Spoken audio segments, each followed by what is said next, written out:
The Biological Realist, a podcast dedicated to exploring the impacts of evolution on human mind and society.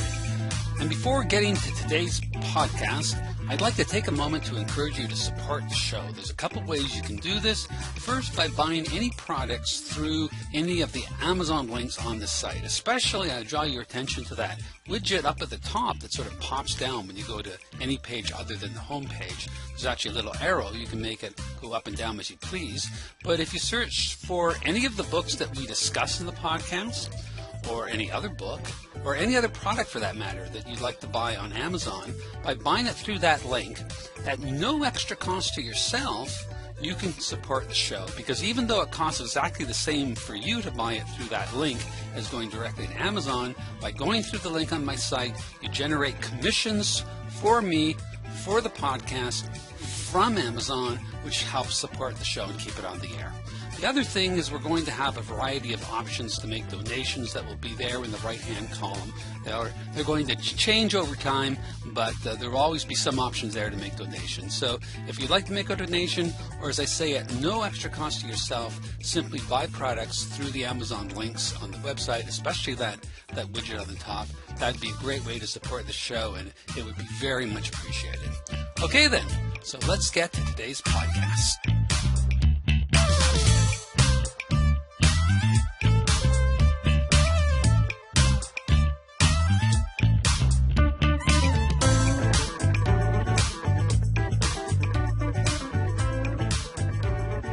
Hello, I'm Michael McConkey, host of the Biological Realist podcast. And today I'm joined by Kyle Summers, who's he's the biology professor at East Carolina University. Hi, Kyle. Welcome to the show. Hello. Hi. So we're today going to talk about a couple of projects that you've been involved in that I was quite excited about and enjoyed. And they'll give us the opportunity to reflect upon the legacy of the ideas of Richard Alexander, and regular listeners to the podcast either do know or will know that I'm a big fan of Alexander. So I'm excited to have this conversation. But before we get to that, would you like to introduce yourself to the listeners? Tell them what you do in your day job and what excites you, what inspires you to go to work every day? Sure. Yeah, I'm an evolutionary biologist and a behavioral ecologist, in my day job, I teach evolution. I teach a course in evolution at East Carolina University, and also a course in behavioral ecology. And my research is actually on a group of poison frogs, or poisonous frogs, called poison frogs, that live in South and Central America. And so I work on their behavior, their ecology, their evolutionary relationships, and I specifically focus a lot of attention on the evolution of aposematism, which is warning coloration, because these are brightly colored toxic frogs.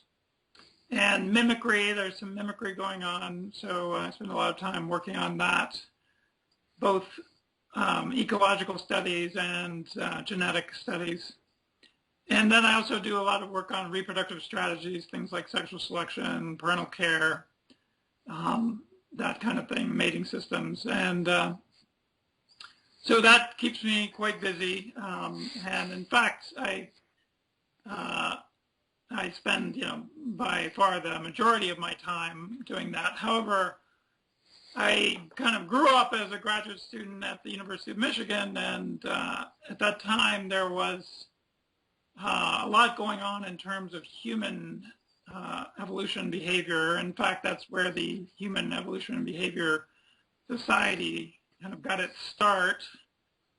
And there was a seminar series that was sort of involved in the kickoff of that society that I used to go to, and lots of grad students in biology would go, as well as from anthropology and other disciplines. And a lot of the sort of key figures in human evolution and behavior were either there, like Kim Hill was there as a professor before he moved out west, and David Buss was there before he moved out west. And there were a lot of different people. and it all sort of centered around Dick Alexander, who, of course, was kind of the instigator of the evolutionary approach to human behavior from a kind of a behavioral ecology standpoint. And so that was very exciting, and I got interested in human behavior and evolution, although I didn't really work on it, but I paid attention to it and have followed it to varying degrees, sometimes more than others over the years, and have done some work, just doing reviews and things. And another thing that started there was the idea that evolution is highly relevant to medicine. That was where Randy Nesse and George Williams got together, and they eventually put their heads together and wrote The Dawn of Darwinian Medicine, which came out in the early 1990s and led to a giant, to a sort of explosion of interest in that area, which has been growing quite a lot lately. In fact, Nesse was hired by Arizona State and kind of given the opportunity to create a kind of empire, and so he's busy hiring people in that field. But I have dabbled in that field myself, mainly because it's just low-hanging fruit. I mean, they're just doctors, medical scientists, for the most part, don't seem to be very interested in evolution, and evolutionary biologists are too busy with their own things to pay much attention to medicine. So there's this kind of vast area of data that could be interpreted from an evolutionary perspective that's just kind of lying fallow. So Bernie and I, and actually other people from Michigan, like Steve Frank and. Can I just interrupt you a second there and just explain that's Bernard Crispy you're talking about, right? Yeah. Yeah. Bernard Crispy and I, and yeah. Steve Frank and John Pepper and others got very interested in using evolutionary ideas, applying evolutionary principles to medical issues, and that's been so it's been kind of a hobby, really. So anyway, I don't know if that exactly answered your question. No, absolutely it does. That's great. That's above and beyond the Call of Duty. That's quite thorough explanation, actually. So and that makes a nice segue then into the first of the two projects that I wanted to talk to you about, and that's this book that you and Bernard Crispy co-edited. Human Social Evolution, and what's the subtitle? The Foundational Works of Richard Alexander, I think that's it. That's correct. Yeah, so this is a couple years back. So I find this, I really enjoyed this book and found it fascinating in a number of ways. But I thought maybe I'd ask you just were you and Bernie sitting around having a coffee, or how did this idea come up, and what were you trying to accomplish when you decided to put this book together?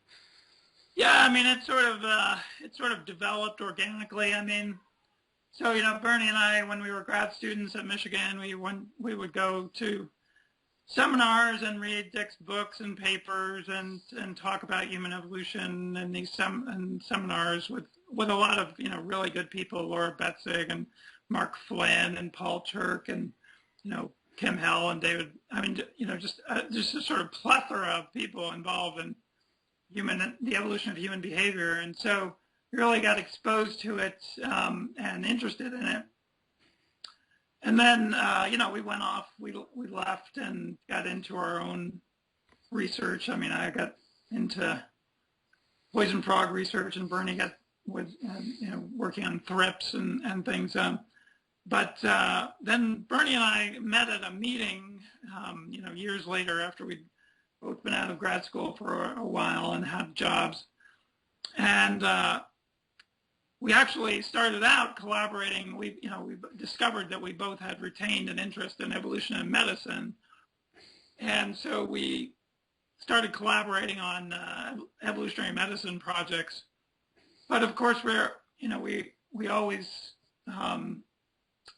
fondly remembered our days in Michigan and would discuss various ideas that we'd heard from Dick over the years and from other people in seminars and things.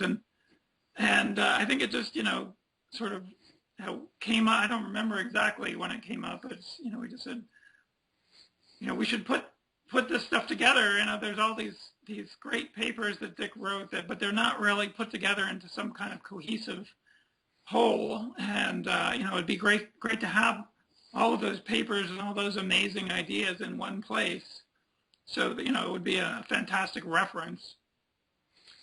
And then we thought about all the great people that had been part of those seminars and discussion groups. We thought, well, it'd be really good because many of them have gone on to have careers in studying evolution and human behavior. Like Mark Flynn is currently the president of the Evolution and Human Behavior Society, and there's just many different people.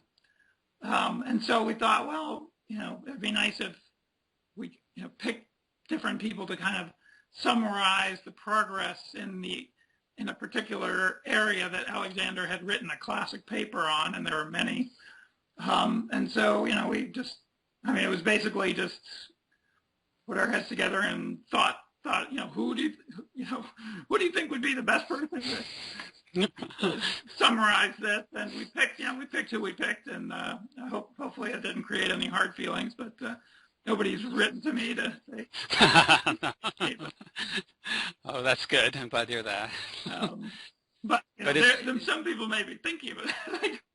Well, that's, of course, you can't control that. Yes.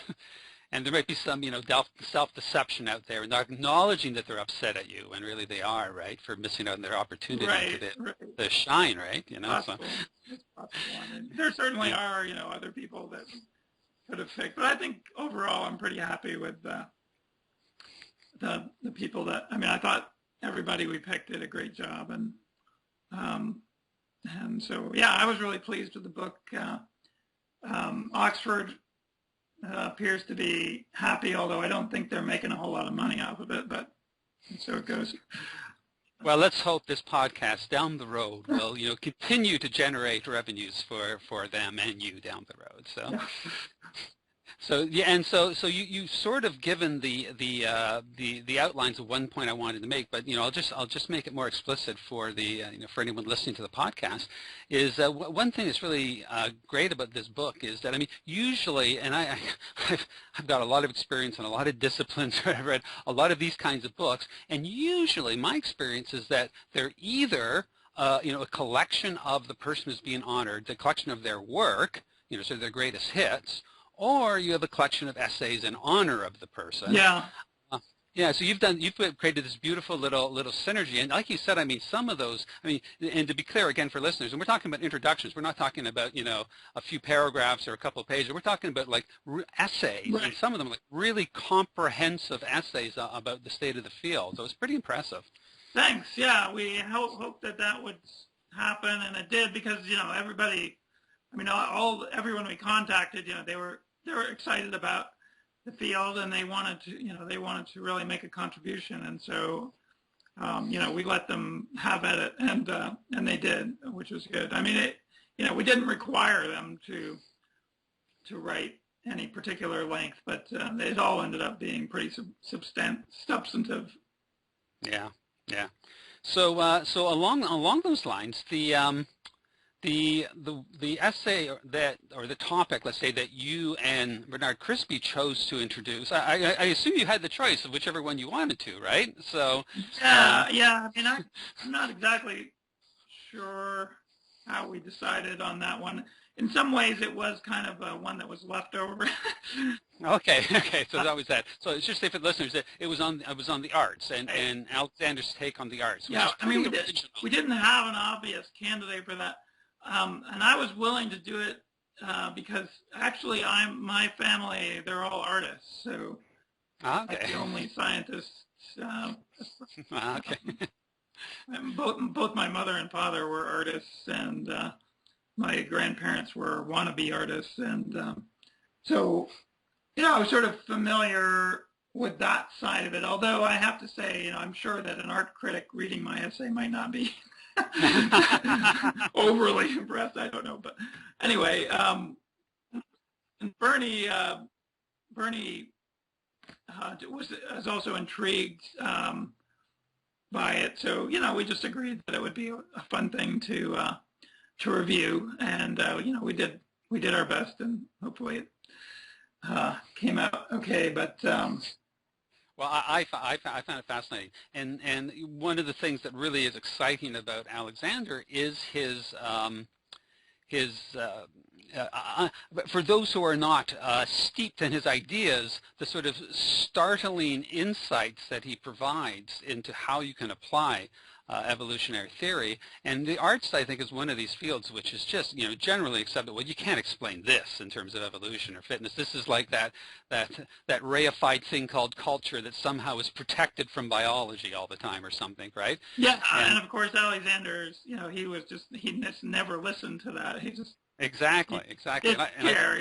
He was like, Exactly. I'm going to look at this from an evolutionary perspective. Exactly. And I thought you guys did a great job of sort of introducing his ideas, and of course his essay was great too. Don't get me wrong, but I really enjoyed the introduction to it. Do you think you could summarize for the listeners a bit of how, I mean, and you say in the introduction that in a sense the treatment of the art sort of builds upon everything else, right? Yeah. So you almost have to explain his whole theory of everything to explain it. And of course, I'm not asking you to do that. That's too much. But if you can find some sort of thumbnail shortcut to sort of give a general sense of his approach to the arts. Well, yeah, I mean, I guess, the key thing for Alexander is the arts as a kind of fulcrum of social competition, and, the ability, that kind of ability to use your imagination to construct entire worlds or entire, different perspectives is incredibly valuable in that sense that, it allows, as social beings involved in social competition from day one, that is an incredibly valuable skill and ability, and people who are at the forefront of that are treated like they are extremely elite members of society. I mean, think about Picasso or some brilliant artists who are they during their lifetimes. It's realized what incredible insights they have, and there is a direct return on that ability. It's directly valuable to the person that can express it, and hence competition in the arts is rampant, and it's fascinating because the rules of the game are fluid and dynamic and changing, and as soon as you try and nail them down, of course they change, because that's part of the nature of artistic competition, is that as soon as it becomes sort of rote, then people lose interest in it. It's no longer challenging or dynamic. So I always think about, like, my father, who's an artist. He has a very hard time defining why one person's art was incredibly successful and another's wasn't, and yet he has this kind of intuition about what it takes to make a great print and have that be successful, in the sense that other people perceive it as interesting and desirable and are willing to pay money for it, and so that is that it's this very it's difficult to get a handle on what the rules are, but the great sort of players in the game of the arts, whether you're in theater or dance or painting or sculpture, are the ones who sort of can intuit what is going to be fascinating and interesting, and yet sort of cutting edge and new in the art world. And so it's this really intense competition that is going on as we speak. I mean, it never ends. Go to the Museum of Modern Art now, and you'll see, like, new artists trying to come up with the next big thing, and that. So it's like this continually unfolding intellectual dance that is partly associated with if you can have insights that are brilliant enough and novel enough, it can really allow you to succeed, become a really important elite within society, which a lot of people are striving to do. in different ways. Obviously, I mean, not everybody tries to be an artist or succeed in the arts, but those who do are involved in this kind of competition, and it's a social competition. And I think Alexander's, insight was that that the arts are part of it. I mean, there are many different kinds of social competitions. He loves to talk about, the kinds of competitions that people just get obsessed with, so he comes from a small town, and he ran a farm in a small town in Michigan. The whole time he was a professor at Michigan, he ran a farm in Manchester, Michigan, and he would go to these competitions where people would compete to, for example, make horses walk in a particular way, with their nose held down to the ground. Right. They're prancing, make the feet prance in a certain way. It's like incredibly narrow, and yet people are just, obsessed with doing this, with being the best, whatever it is that, whatever that competition is. So, human society is just rife with these competitions. The arts certainly being one avenue, but it seems to be a sort of general property of human social systems that we compete to be the best in a particular venue. And right, and that I guess then is all tied into competition over the fitness benefits of having high social status and resource control and mating opportunities that come with that, right? Ultimately, right? Yeah, and I didn't go into that, but certainly all of this feeds back. And again, I think Alexander would agree, and many have argued that in some cases these competitions may have become disconnected from any real fitness effects, and that's probably true. But nevertheless, the background of the intense interest in that kind of competition is likely to have ultimately derived from the connection to fitness effects. Yeah, and there's actually, I wanted to ask you about that point of becoming disconnected from fitness effects, because the other side of it is, because we've been focusing so far on sort of the benefit to the artist in terms of fitness enhancement, but he also had the other side to it as how the audience could benefit through the scenario building, right? Right, exactly, and that was something that I intended to mention and completely forgot. Well, that's why I'm here, to prompt you. But yeah, so his argument was that artists are one of the main reasons that artists are so valued is that they provide guidance or sort of mentoring and scenario building that and allow the constructions of scenarios that we might not be able to achieve on our own. And people who are particularly good playwrights or directors or artists are able to open new vistas and new insights to us, and so we're willing to actually invest or pay for this kind of activity, even though it's not obviously immediately beneficial, like a plumber or getting a having a house built or something. It provides insights that may be very valuable to us in terms of our own social interactions and our ability to not only function but succeed in societies and in social hierarchies. Yeah, and so when there's a lesson there for just for one example. There's many examples one could use.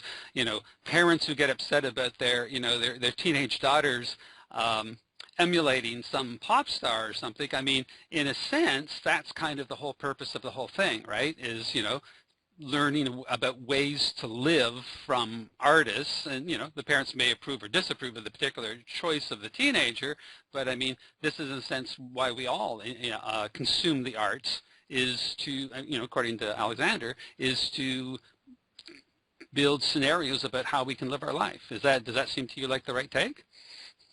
Yeah, and certainly having a teenage daughter, I appreciate. I mean, they're very, very concerned about what is the current successful artist and what is she doing, and am experiencing the whole, well, I don't see what's so great about this. That's really not the point, and also, people like me we're not going to be the ones determining, what is cool, and what, will make you successful in the world that she will grow up into. I mean, I'll be yesterday's news in that arena. And so, she's going to be competing in this arena where, you have to pay attention to what the movers and shakers are doing of the day, and not, what the Beatles did, or, so it is interesting. Like, both my wife and I, sort of sometimes bemoan, I don't think this person is nearly as good as, in our day, but that's kind of beside the point. So, yeah, I definitely, recognize that, they're very keenly tuned in to what is cool and interesting and new, and that kind of thing, from their generation's perspective, not from mine. Yeah. And I'm sure your and your wife's bemoaning is a tradition that goes back to antiquity and regarding teenagers. So you're in good company, I'm sure. So one more quick thought on this whole thing about art. So when you were making that point about that Alexander makes about these horses, and they get very specialized in terms of how high they hold their head or how low they hold their head, do you think this, or I don't know, I can ask you, or if you know what Alexander thought, or if not, just your opinion, do you think that maybe there's an explanation there for like really avant-garde art, like atonal music and cubism and Dadaism and this kind of thing? Is that the same kind of phenomenon, do you think, happening in art? That's when it becomes so rarefied that it's like just a tiny little audience, and in some ways I'm sure it benefits the interests, the fitness interests of the artists within a small community, but they could have been much more influential if they hadn't become so specialized, right? I mean, there's sort of an interplay both in Alexander's works and other. Well, largely Alexander is thought, trying to sort of, so the history of this in behavioral ecology and evolutionary biology is this kind of conflict between what's called honest signaling and runaway sexual selection. So those two things are sort of different views of the evolution of elaborate characteristics in the context of mating systems. And, so males can sport these, or females, depending on the mating system, but in most cases males sport these elaborate feathers like peacocks or things. And so there's been a big sort of running argument in evolutionary biology and behavioral ecology about whether those are somehow signaling some kind of underlying honest quality, or whether they're just kind of arbitrary and are selected purely because they appeal to a majority of the voters, which in the case of, the peacock's tails or female peacocks. And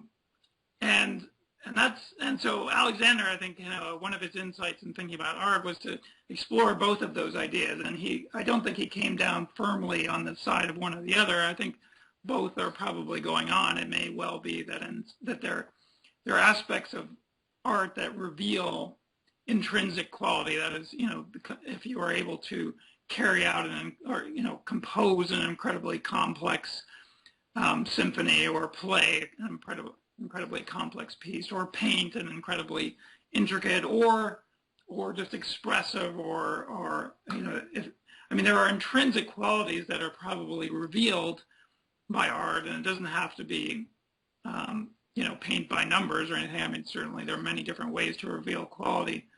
But then there's also probably the case where, something new is a bandwagon, and people, and if you can convince enough people, it's sort of the emperor has no clothes, but if you can convince enough people that you actually have clothes, then you can be very highly successful. There may not actually be any intrinsic talent underlying, you sort of think about the controversy surrounding Jackson Pollock, and I don't want to single him out in particular, but some people thought that he was just a genius, and other people thought he was just kind of a fraud because he just sort of throwing paint at the wall. He's like, I can do that. So there's always this kind of tension, and you wonder, to what extent is great art sort of representation of intrinsic ability, skill, talent, and to what extent is it just that people said, wow, that is, even the artist may have said, this is amazing, and then other people said, wow, that is amazing, not wanting to look stupid, and then if enough people, sort of agree, then you have the emperor with no clothes. But anyway, that is an argument in evolutionary biology, and unresolved as to, there are studies that suggest one phenomenon or the other, probably both are going on. And I think it's only just, Alexander is really one of the few people who's really tried to apply this to art. Jeff Miller has as well, but not, in my opinion, not in as sophisticated a way. So Jeff Miller is sort of trying to just basically take sexual selection theory whole cloth and apply it to human behavior, and I think that falls down on a number of points. And Alexander's approach is more subtle. He doesn't think it has so much to do with sort of direct sexual selection, but more to do with social selection, which is ultimately likely to be related to fitness, but not necessarily sort of male advertisement to females in the context of mating attraction. So anyway, both Alexander and Miller have tried to make this analogy, but I think Alexander more successfully, in my opinion. Obviously, Miller has his fans too. But. Yeah, that's the mating mind you're talking about, Miller's book? Yeah, and he has papers too that specifically address art. And. Okay. So I didn't realize we'd spend so much time talking about art here. I don't know if we're going to get to the article that I want to talk about, but there is something else I wanted to ask you about art. This is I can't remember where it was now, but I saw some talk by Steven Pinker, and in the question period, someone got up and asked a question who, they didn't mention Alexander, but they clearly had read him, you could tell by the question, right? And they were putting to Pinker this idea that the purpose, the evolutionary purpose of art is scenario building and this kind of thing, right? And Pinker's response was that he thought that there was some truth to that, particularly as it related to narrative art. And if you think about it, I mean, most art is narrative, but then he gave the examples of music and abstract art as examples that he didn't think could really be explained that way. And I don't know about you, but I'm not entirely convinced of that. Not that I'm prepared right now to give an explanation for why I don't think that's true, but I'm just wondering what is your sort of initial response to that? Well, I think it's kind of an artificial distinction to say, okay, music cannot be explained that way, but everything, other art can. I mean, that doesn't make sense to me, but I'm not familiar with that particular interaction. Pinker, to me, it's funny because he has, sometimes he says things that suggest that he's skeptical of evolutionary approaches to human behavior, but on the other hand, he's very much a fan of Bob Trivers. Trivers was actually my undergrad advisor, so I'm quite familiar with Bob. And you've been through all the superstars. So and if there's one person who takes an evolutionary, for Bob, like, an evolutionary approach to human behavior is like a foregone conclusion. So, he's not at all shy about applying evolutionary reasoning to human behavior. So, to my mind, if you are on board with Bob, then it's odd that you would sometimes, balk at other folks. But I don't know. I'm not familiar with the particular interaction. So. And of course, Pinker, is brilliant, and his work on language is fascinating, and sort of translating Chomsky to the rest of us, which is very helpful. Right. Well, I'm intending to get Pinker on the podcast someday, so we'll see. With all the best-selling books, who knows how far he's booked, but maybe someday, who knows? Yeah. So I said I'd only keep you half an hour, so maybe we'll have to leave the article, but do you have any? I'm fine if you're fine, but Oh, okay. Well, all right. Okay, well, let's then just touch on it, quickly, and we'll see where it goes. So this was Sort of losing your voice. okay. Can you hear me now? It's Okay, I can hear you now. okay. So it's going to be my experience is that around this time the internet gets a little tricky here. I live on an island, so it gets a little tricky here. Okay. So, and you had mentioned to me that this article was written like 10 years ago when we were preparing for the show, Right. and but as I told you, I mean I've been only really immersed in this stuff about 5 years, so I've been going back and and reading George Williams and Robert Church, like, so 10 years ago is nothing for me, right? Okay. That's like yesterday for me, so I'm just trying to learn all this stuff, right? So this was an article that was in a collection in it was Human Nature, I believe, right? The journal. So we Yeah. had a symposium in honor of Dick's retirement. I mean, he had kind of been retired for several years, but we just basically, a bunch of us got together and had a symposium at the University of Michigan. And so I decided there was a lot of interest in skew theory at that time, and I decided that I would just sort of review skew theory and take a run at human behavior with it and see what happened, and that's kind of what I did. Now, can you explain for the listeners what skew theory is? Yeah, so basically, skew theory just refers to reproductive skew. So in groups, you may have a number of adults living together in a group, but in many cases, only some of those adults will actually reproduce. And so, generally, we think about reproduction within groups as male reproduction and female reproduction. So if you have a group with 10 males and 10 females, but only one male reproduces and one female reproduces, then you have high skew, and there's a small proportion of the males are reproducing and a small proportion of the females are reproducing. And so in birds, for example, say birds or mongooses or some wild animal, you would call those groups cooperatively breeding groups, where they're all helping with the tasks involved in breeding, but only some of them are actually doing the breeding, actually producing the offspring. And the others are, maybe feeding offspring or protecting the group or keeping an eye out for predators or things like that. And so that kind of cooperative breeding occurs in a number of bird and mammal species. And you can think of, small human groups as engaging in cooperative breeding. So there are family groups and even groups of unrelated individuals that live together and cooperate on various tasks, and yet it may be that only some of those individuals are actually able to breed in the group. And so that there's reproductive skew in that case.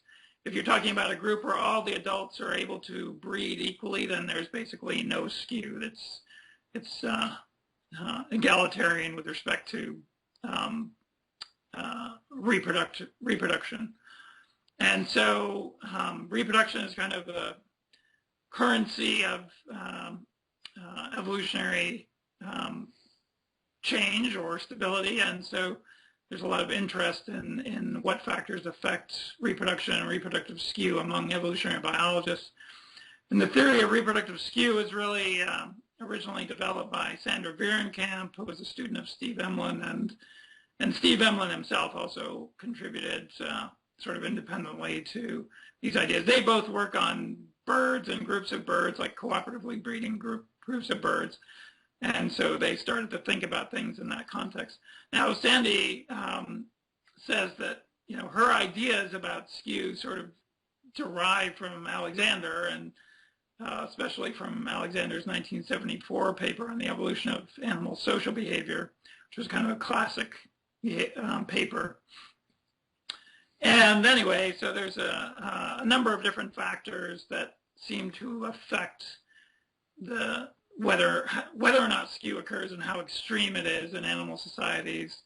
One being what's known as ecological constraints. So if resources are patchy and it's very, you can you can breed if you have, let's say, there are, you're in a savanna and there are trees, and the tree has food and shelter and things, so you can breed if you're in a tree, but not elsewhere. Then you could say resources are patchy. So you might get birds coming together in groups, but then to breed somewhere else, you'd have to go and find another empty tree, which may be difficult.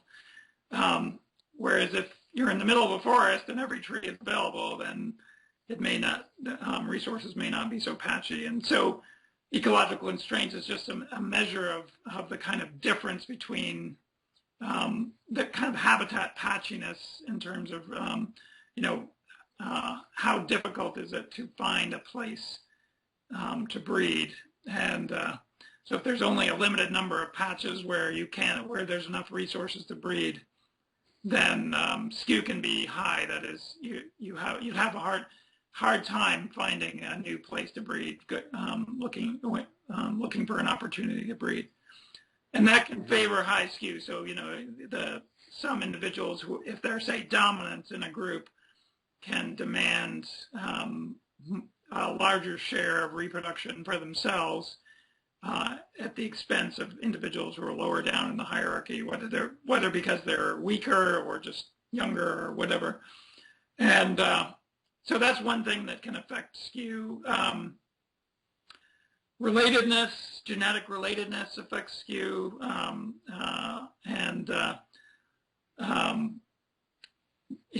there are a variety of factors like relative fighting ability. If everybody in the group is evenly balanced and sort of as strong and vigorous as everyone else, then skew may be lower. But if some individuals are extremely strong and big and can dominate other individuals, that can lead to higher levels of skew. I mean, this is pretty clear why that's the case. But anyway, so factors like that can affect skew. Now, there has been a lot of mathematical modeling of the factors affecting skew over the last few decades, and it turns out that it's quite complicated. So the models get to be somewhat complex, but nevertheless, when I came on this subject, there was this big literature, theoretical and empirical literature on animal behavior, but not really including humans. And then there was a lot of relevant literature, particularly in the anthropological literature, but not thinking about, not taking advantage of skew theory, not even connecting to skew theory. I mean, there just wasn't any connection between the groups. And so I saw it as an opportunity to kind of think about the anthropological literature from the perspective of the ideas that were coming out of the evolution of animal behavior and skew theory. And so that was kind of the impetus for this review. And this article, just I don't have it in front of me, but what's it? The Evolutionary Ecology of Despotism? Is that the name of it? Yeah. Okay. Yeah. So I mean, despotism is an extreme form of skew. I mean, and Laura Betzig has really been the champion of this idea, and she has gone into the historical record and really nailed it to the wall in terms of, just showing in society after society after society that those who are in power over the ages have, particularly men in positions of power, have used that power to have access to multiple mating partners and produce massive numbers of offspring. I mean, Genghis Khan being a rather just insanely example where basically a third of the population is a kind of direct descendant. He obviously was very busy. He was very busy. Yeah, I don't have time for all that.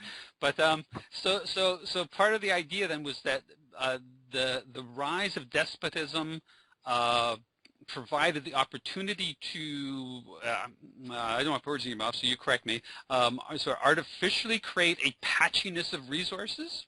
Or is it that somehow there is the patchiness of resources subsequent to the agricultural revolution gave rise to despotism, which is the... I would. So my take on it is definitely more the latter, in the sense that I think, the patchiness of resources is kind of a function of the availability of arable land and its isolation. So places like Egypt, where there was this kind of narrow strip of incredibly fertile land. So, there was huge amounts of food and, being produced in a small area.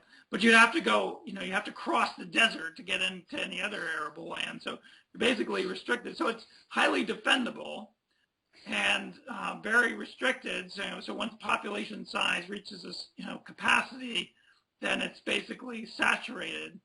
And so you have this highly defendable small area of arable land that is isolated from other such areas. That's kind of a recipe for high skew, where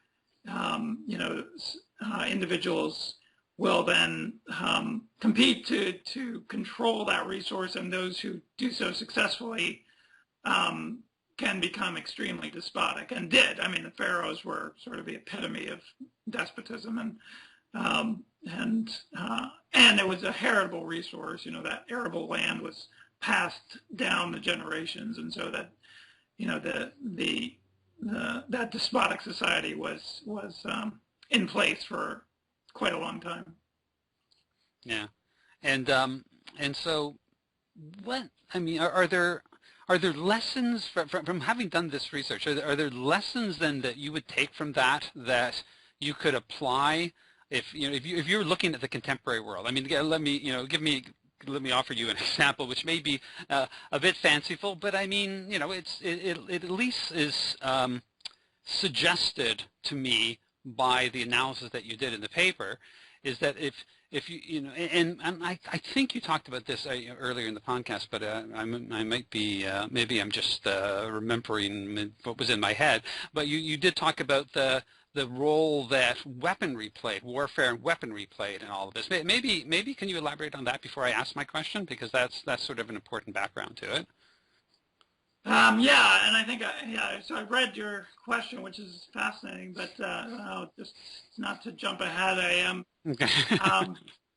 I mean, the general idea is that relative fighting ability is crucial in the level of skew within society. So if you have individuals that are, some individuals that are really big and really strong and really well armored or what have you, or have really nasty weapons, they can, and other individuals in the same group don't, then it stands to reason that the ones that are big and tough and strong are going to be able to monopolize the resources in their favor, and that happens a lot in many different animal societies. I mean, there's nothing unusual about that. It's kind of a cliche.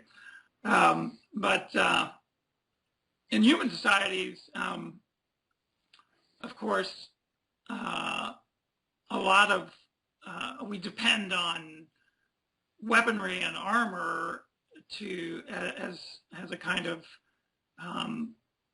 determinant of fighting ability, relative fighting ability, and there have been periods in our history and in particular geographic regions where there were pronounced disparities in fighting ability between different groups within societies. I mean, between societies, it's kind of a cliche. I mean, the anthropological literature is replete with examples of, sort of mismatches between societies. I mean, Pizarro and the Incas and Cortez and the Aztecs. Although the Aztecs did pretty well even with their wooden clubs, but ultimately the combination of armor and guns and disease defeated them. But nevertheless, there are all these examples of one culture meeting another and basically just overrunning it because they had much more effective weaponry and armor and were just sort of impervious to the weapons of the other culture and were able to sort of kill members of the other culture at will, and that's obviously pretty it makes sense. I mean, it's horrible to read about, but it happened and it's logical. But there hasn't been as much emphasis on on stable differences between individuals and particularly family members of family groups within societies and how that affects despotism. And one of the points that I focus on in the book is that a lot of human societies are composed of family groups or kinship lineages, all of which are sort of competing for status within the larger society, and that's kind of a key characteristic of human evolution and human social evolution.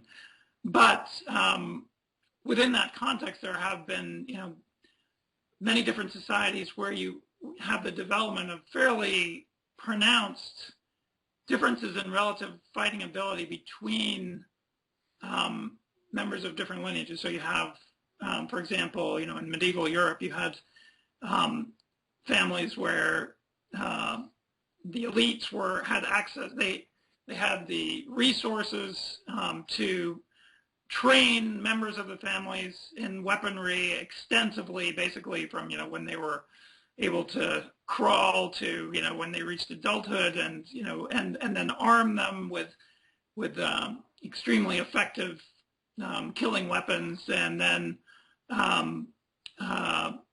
armor them with weapons with armor that's basically impervious to any but the most keen say steel swords and things. So a knight in shining armor coming up against a commoner, there isn't really any competition there, and so there were extreme differences in arms and armament and ability to a relative fighting ability, ability to dominate other individuals by some individuals within society, and that kind of difference was correlated with extreme differences in access to resources and ultimately reproductive skew.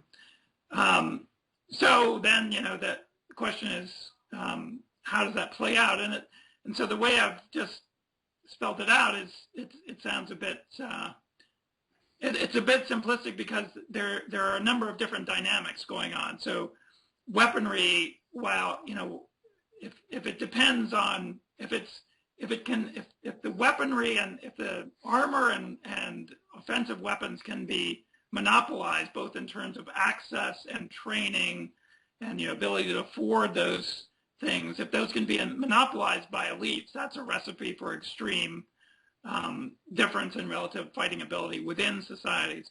But then, the certain kinds of weapons actually reduce that kind of disparity. So, for example, weapons like the bow and arrow, or even more so, guns, made it much more egalitarian. If you didn't have to have a suit of armor. If you had a gun, once guns became more commonly available, having a suit of armor didn't do you a whole lot of good, and you didn't have to have a huge amount of training or experience to shoot a gun. So that actually, the advent of guns actually started to level the playing field somewhat.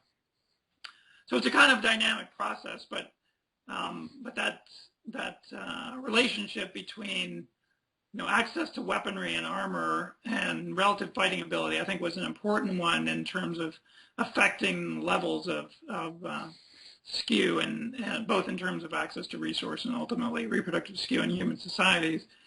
And so I guess hopefully that's kind of led up to your... Perfectly. You led up to it perfectly.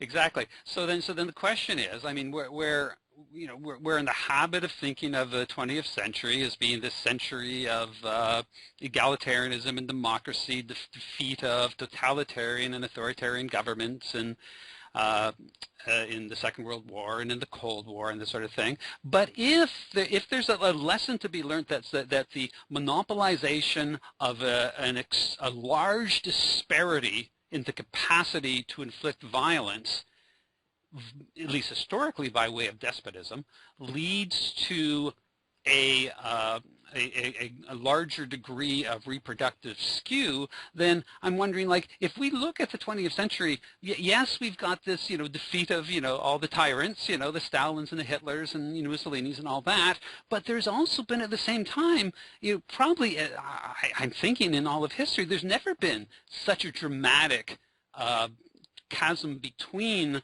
the weapons of the individual citizens and of the state. And I mean, in many places in the world, of course, I mean, individuals can't even have private weapons. Like in this country, it's very difficult.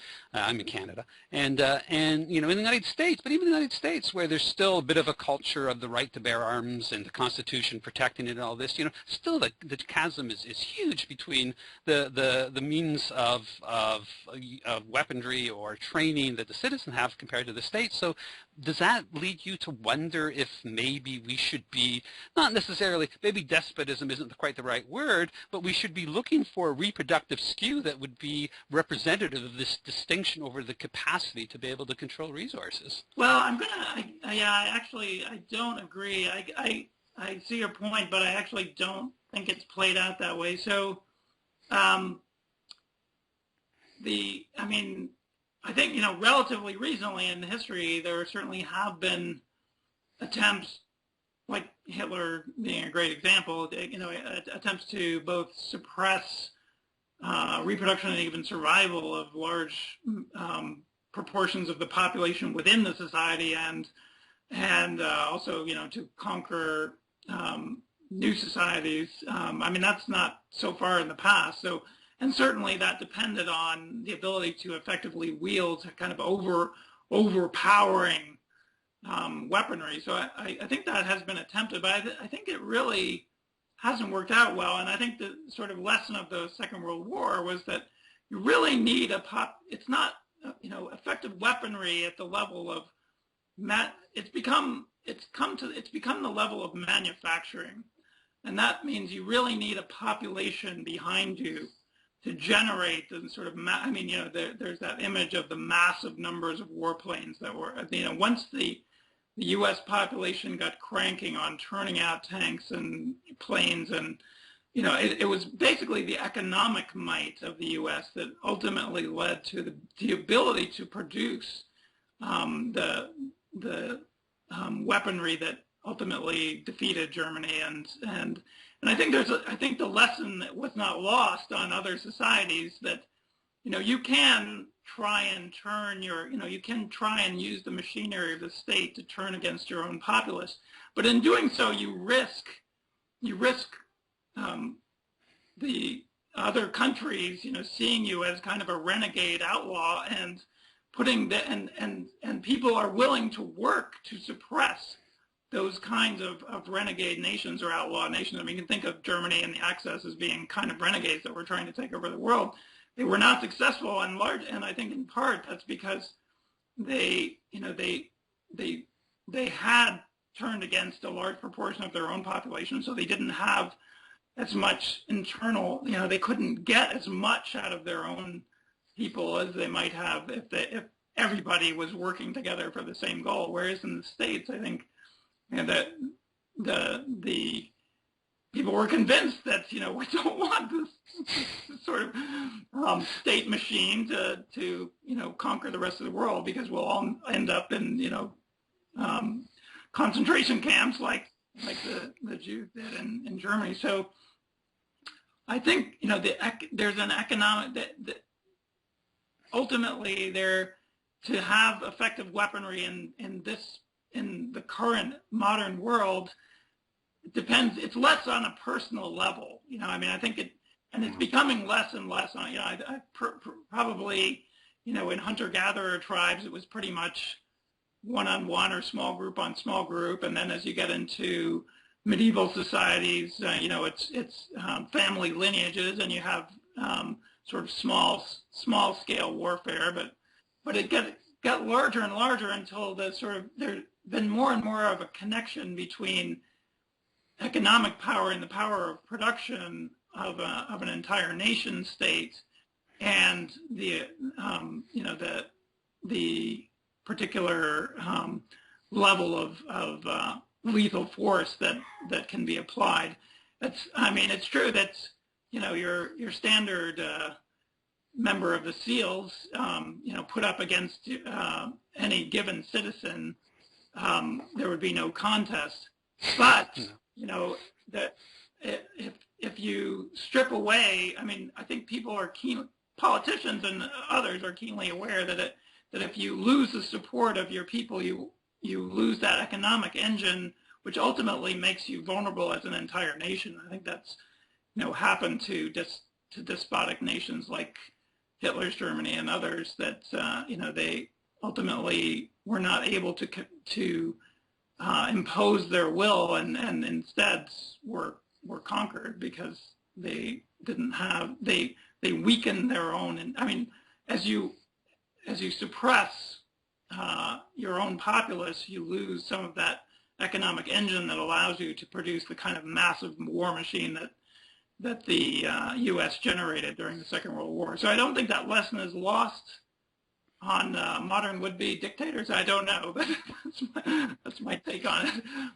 But that's interesting, because the way you parsed that out there is kind of, in my mind, sort of bringing me back to Alexander and the sort of complicated nature of the relationship between competition and cooperation within social dynamics. Exactly. I mean, Alexander has long argued that there's been this trend towards having to make, towards leaders having to make concessions to the populace to make them participants, and that nation states that haven't done that have not been successful and have often been conquered. Yeah, I mean, the whole idea of the the change from kind of despotic polygyny as the norm, which it is in some societies even today, and monogamy as the norm, which is in the majority of societies. I mean, that's a huge transition. It didn't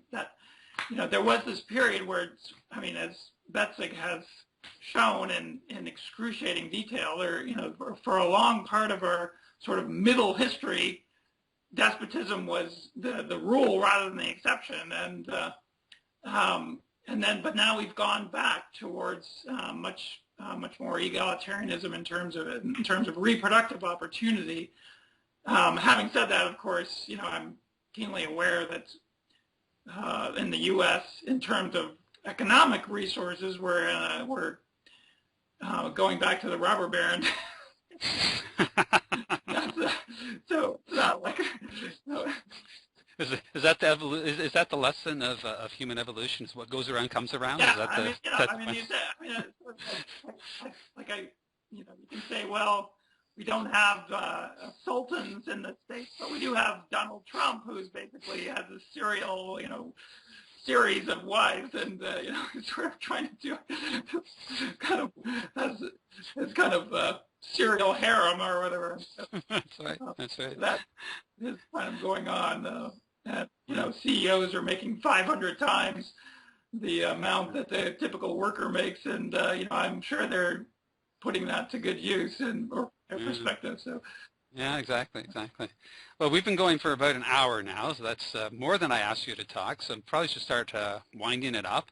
So I'm going to put a link on the page notes to this paper we're talking about, Evolutionary Ecology, Despotism, because I just thought it was such a fascinating paper. Before I got interested in the human evolution stuff, or evolutionary biology, I had been long interested in sort of the history of the state,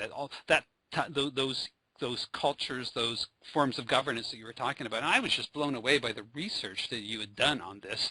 And what really amazed me is that I read this paper and I thought, wow, this guy really has done, a huge amount, like things on the golden kings and the history of knighthood, and like really incredible stuff. And so I went looking for other papers, and I couldn't find, you didn't do anything else on this. It's like you invested all this effort into researching this paper, and you never really used it again. It's amazing, actually. So. Thanks. Well, yeah, I guess that's sort of good and bad. It's not my day job, as I said, and I do, I come back to it. I mean, I consider the sort of Alexander book like another kind of foray into human evolutionary ecology and behavior. But yeah, it is a hobby for me, and I keep I always come back to I'm not really doing what I'm supposed to be doing. That particular paper happened at a time when my wife had a postdoc, at Cornell, and we would go in the summer, and so I would actually have access to a really good library in the summer, and I just kind of had a lot of time to read and think, and so it was just kind of a lucky coincidence, and so I had the time to do it, and I did, but yeah, generally speaking, that's not really my thing. Well, I wish I was as good at my hobbies as you are at yours. That's all I can say. Thanks very much. Okay, so last question. Just whatever comes to your mind. If you could have some audience, whoever it is, whether it's biologists or social scientists or the public or policymakers, any audience you'd like, if you could convey to them one lesson that you learned from Richard Alexander's work that you think would be beneficial, what would that be? It's tricky because, having taught evolution and behavioral ecology for a number of years, I realized that you should never underestimate the ability of, even college students to sort of misinterpret what you're saying, or sort of use it, just kind of translate it and run it through their own filter and then come up with something completely different. And so, I have a healthy respect for the ability for messages to get garbled. And of course, in evolutionary and human behavior, there's always the shadow of determinism, but Alexander to me has been a staunch advocate against determinism. I mean, from his perspective, we are extraordinarily adaptable beings, and he's never ever argued that we are somehow sort of constrained to follow particular strategies that might be seen as undesirable but are somehow unavoidable. I mean, he's never been one to make the argument that our evolutionary history constrains us. In fact, he's always argued that that being aware of our evolutionary history is important in terms of freeing us to make decisions on the basis of what we think is the best course to pursue for a better society. And so those are, to me, sort of diametrically opposite viewpoints. I mean, I've read, statements by some, I probably shouldn't name names, but like E.O. Wilson, for example, he has argued in the past, we're sort of constrained to have this particular social system or dynamic between the sexes because of our evolutionary history, and I think that sort of misses the point that we are incredibly flexible in terms of our ability to adjust to varying costs and benefits. So if we decide as members of a society to make it particularly costly to be to use a horrible example, to be, say, a pedophile, then people will generally not, be pedophiles. And that's Alexander's point, is that, we can adjust the costs and benefits in society, and we will respond in a way that makes society better. It's not that we're constrained to be, to live in societies that have to be, have these horrible things going on because that's the way it's always been. I mean, he's very much of the view that learning about our evolutionary history, and both the good and the bad, frees us in many ways to change society in a way that can be for the better. So that, I think, is an important message from Alexander's work, is that where the study of evolution and the evolution of behavior is not, if we look at it carefully, does not have to be constraining. In fact, it can be freeing in terms of, if we want to create a better society. Well, that seems like an excellent and optimistic note upon which to end. So my guest today has been Kyle Summers. So Kyle, thanks very much for joining me. Thanks very much. Okay. Take care. Bye. Bye.